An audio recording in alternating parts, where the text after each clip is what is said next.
Best-selling author Malcolm Gladwell is known for writing stories that reshape the way we think about the world. His latest book is called David and Goliath, Underdogs, Misfits, and the Art of Battling Giants. It examines the struggle between underdogs and favorites, and we're pleased to have him here. Welcome. Thank you. Happy to be here. So what new interpretation do we have of the idea of David and Goliath? Well, I start with the original biblical story and point out that David has that sling that he has in his hand. It's a devastating weapon. It's not a child's toy. It's one of the most feared weapons in ancient times. And then I talk about how Goliath, who seems like this giant, this formidable warrior, there's all of this speculation he may be suffering from a medical disorder called acromegaly, which would mean that he has very limited eyesight. So we have a shepherd boy filled with the Spirit of the Lord, with a devastating weapon in his hand, up against a lumbering giant who can't see. Who would you bet on? Yeah, who are you going to bet on? So that starts me rolling on this sort of whole question of, do we have an inadequate understanding of what an advantage really is? Do we mistake advantages for disadvantages and the other way around? And you give examples of both, the advantage of disadvantage. Starting with class size, I love the example you gave about class size, because everybody always thinks if you have a smaller class size, it's better for the student and certainly better for the teacher. You say, not so fast. It's a really interesting question. And it's a symptom of a way in which I think we misunderstand what can be bought with money and resources. If your class is really large and we make it smaller, your child is absolutely better off. Then there's a period, the data would suggest that in between maybe 25 and 20 kids in a class, it doesn't make that much difference. But when your class gets too small, there's some very interesting evidence to suggest students may be worse off.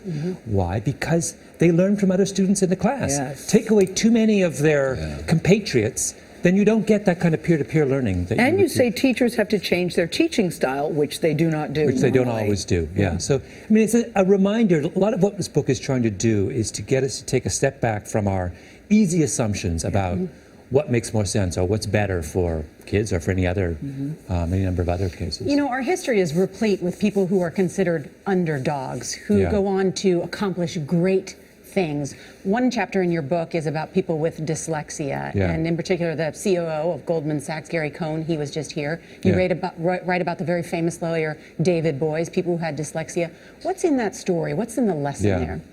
Well, I look at dyslexia because it's a great example of an obstacle that has very different outcomes depending on who has it. Many people with dyslexia truly suffer, and their lives are worse off for having had that disability. A small number of people, on the other hand, are very, very successful. And if you talk to them, they will tell you, for example, we know that if you look at groups of successful entrepreneurs, you will see rates of dyslexia that are way higher than the general public. And why is that? If you talk to them, they'll say, I am successful because of my dyslexia, not in spite of it. Richard Branson, Charles Schwab. And they'll tell you, because it forced me to learn all kinds of skills, I would never have had... You walk into the class in second grade, you can't read. What do you do if you're going to make it?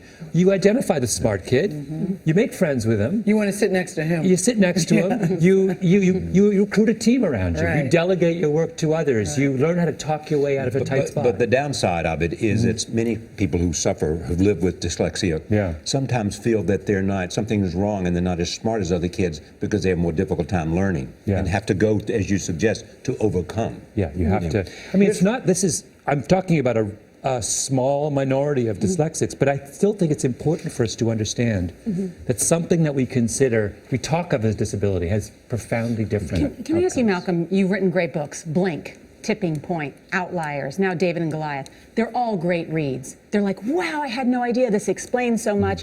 You have received a lot of criticism that I want you to address, that your science is convenient in it, that you've already established a narrative, and that you sort of cherry pick science in order to support that narrative. How do you address that?